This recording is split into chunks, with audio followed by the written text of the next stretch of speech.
When you Google things to do on the first day of school, you're gonna find some amazing activities shared by some other teachers, some getting to know you activities, some icebreakers, some growth mindset things. You're gonna find a whole bunch of different things and some really cool ideas. As a matter of fact, I linked in the description below some really cool blogs that I found that have some amazing ideas for how you should start off the first day of school with specific activities. And as a matter of fact, pursue excellence moment. Comment down below, what are some of your favorite activities to do on the first day of school?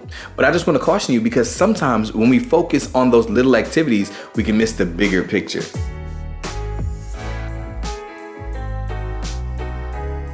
Studies have shown that the emotion that most students associate with the first day of school are nervousness and anxiety.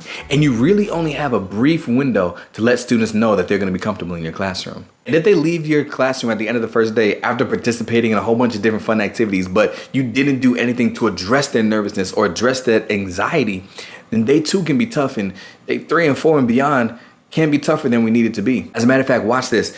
The International Board of Credentialing and Continuing Education Standards says that students who have anxiety perform worse academically, they exhibit erratic behavior, and they always assume the worst in everything. And that's not a recipe for success. So to ease the nervousness and anxiety, students need to know 3 things about you in your classroom. They need to know that you care about them and their future. They need to know that you are patient with their struggles, and they need to know that they are safe. And the one activity that we can do on the first day of school, that is the #1 activity that encompasses all 3 of these things and lets students know that they don't need to be nervous and that they don't need to be anxious, but that they are these 3 things in your classroom, is to share your vision with students on the very first day. I like to define your vision for the class as the thing that you want to be true for 100% of your students. And in the description below, I linked a vision creator that we can go through together. We'll go through it right now to make sure that you create a strong vision for your class. But first, we're gonna talk about why sharing your vision with them on the first day of school is effective.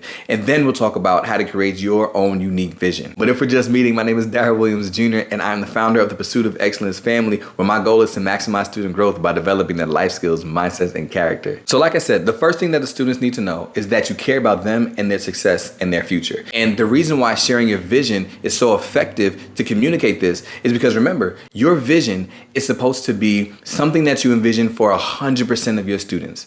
Now, visions and goals are different. They're linked, a goal links to your vision, but your vision is what you want to be true for 100% of your students. So this doesn't mean we're gonna achieve 70% mastery this year, because that excludes 30% of your class. Rather, what is it that you want to see for every single student? Like, I need every single student to realize their passion. Every single student will grow.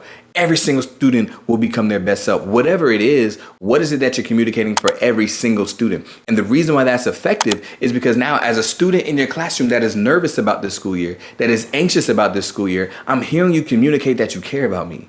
I'm hearing you communicate that you love me. I'm hearing you communicate that you care about my future and where I'm going, and that starts to ease the anxiety just a little bit. The second thing that students need to know is that you're patient with their struggles, that there's no pressure to be perfect, right? And by sharing your vision, you let them know that this is something that we're working on together.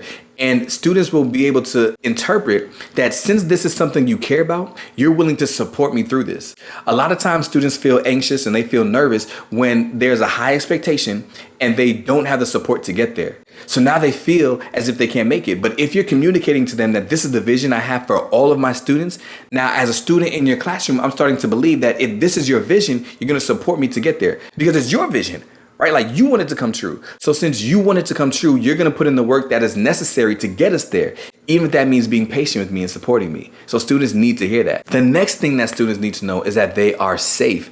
And by sharing your vision with them, students will know that they are safe because we're all going to a common place, which means you're not going to allow me to be bullied. You're not going to allow me to be made fun of. You're not going to allow anything that's going to detract us from moving towards our vision. So by sharing your vision, you're allowing me to put my trust and my faith in you that you won't allow me to be unsafe in this classroom. And that's what I need to hear to help ease my nervousness and anxiety. So those are the reasons why sharing your vision with students is the #1 priority on the first day of school. Now, we're going to dive into how to share your vision. But first, fun fact, I'm heading to my 9th first day of school as an educator. So if you're anything like me, less than a decade, or if you're not like me and you have more than a decade, subscribe to this channel for more teacher tips. So to create your vision, ask yourself these 3 questions. Remember, it's linked in the description below so you can follow along in this PDF and actually take time to create this vision for yourself. But right now, I'll give you an overview.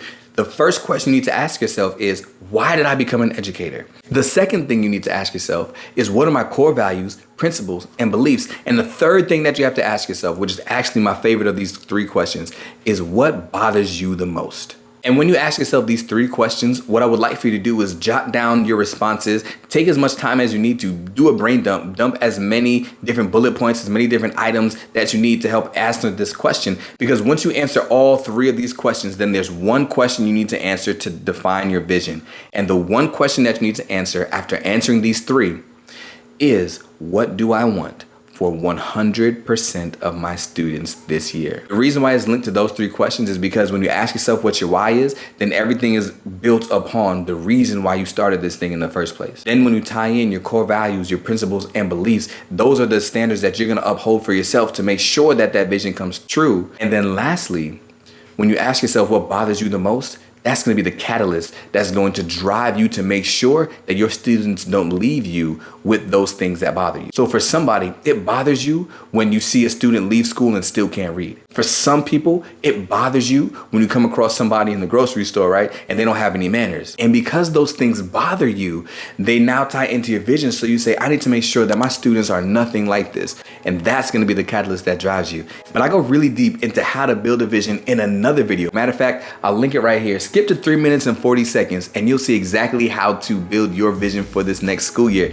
In the next video, we're going to be talking about how to transition to a new school. Sure, you're not going to want to miss that. Subscribe, so I'll see you next time.